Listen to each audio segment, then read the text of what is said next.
Hey guys, it's Noah Austin here with Twisted Sticks TV, and this is the third episode of TSTV's Chase and Tail. We're going to continue the hunt for the buck we called the General, and it's the Illinois opener. Well, for those of you that watch the show, you know our #1 hit list buck we call the General, and he made it to the top of our hit list. We think he's 5.5, 6 years old, maybe starting that downhill cycle, so we really wanted to get after him.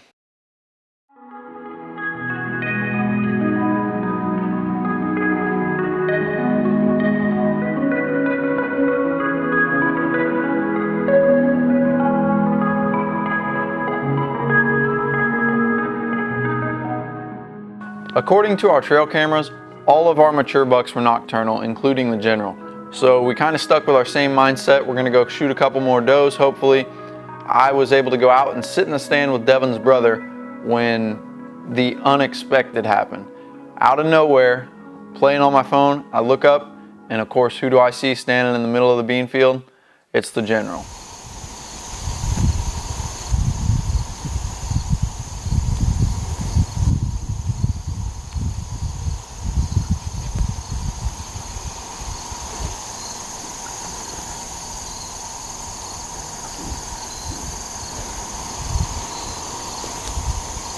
I kind of sat there in disbelief for a second, trying to get as much footage of him as I could, but I kept forgetting about the camera and just staring at the deer because we'd built this relationship with it that was the one we wanted.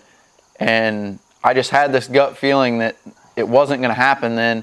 He was feeding in the beans, 200 plus yards away, had some other little bucks with him. And, you know, he does exactly what he's known for. Chases these 2 little bucks away, and we don't see him again.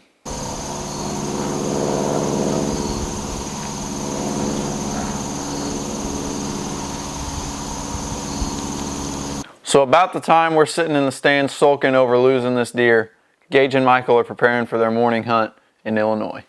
This summer, Michael and I decided that if we wanted to have a successful season, we were going to have to put a bunch of work in.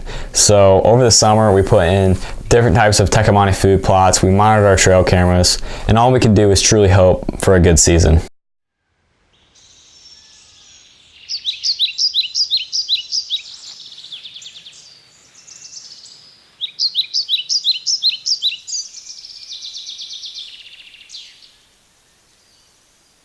So this doe came in pretty early, and I kept asking Michael, I'm like, is the footage clear? And he said it's a little bit fuzzy, so we just waited and waited and we waited, and she just kind of naturally just fed in there with her fawn.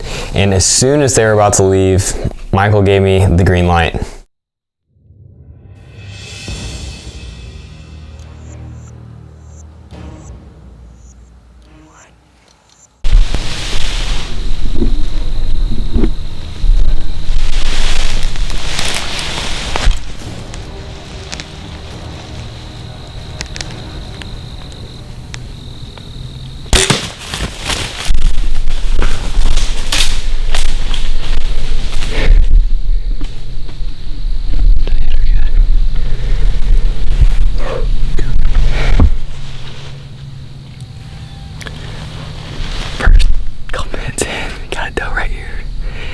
Decided to take the shot. 10 yards. I think we got her right. Yeah, it was a good shot. It was hard. It was a little dark. I could barely see my pen. Set up on the kill plot. Just going to town on it, and came in with the fawn, and I think the fawn will be fine on its own, but good doe. Hopefully I have no time to get back to school. Snuck out early a little bit this morning, but definitely an eventful morning and definitely awesome to start off the season, so hopefully I get a couple more down the ground.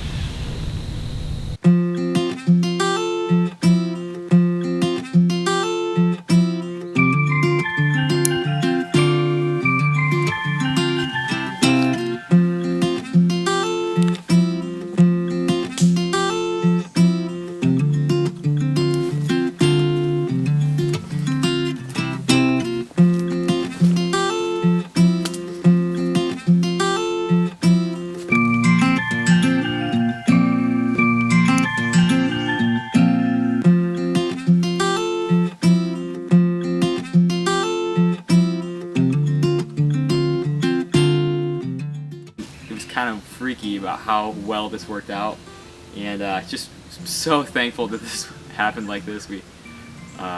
She lived a little bit longer than we wanted to, but what a story. Cannot believe that this all came together like this. But the wasp did an awesome job, honestly, and it was kind of my fault. If you look at the deer right here, she was just at such a hard angle from up to down because she was so close to the stand. She I think it went through the lung, and then it went so low it got through the liver, so that's kind of why she ran so as far as she did. So gonna get her cleaned up here, and just very thankful that we were able to find her. Early October was definitely a successful one for the boys in Illinois, and all I gotta say is be sure to stay tuned, because I can assure you some antlers are gonna be hitting the ground very shortly. The Cowboy Kid, he's got some tricks up his sleeve.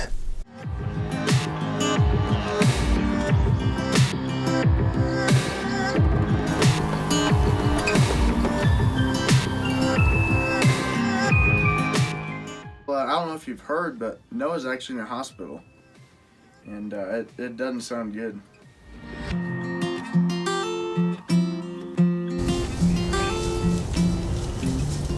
But I just killed the biggest deer in my life.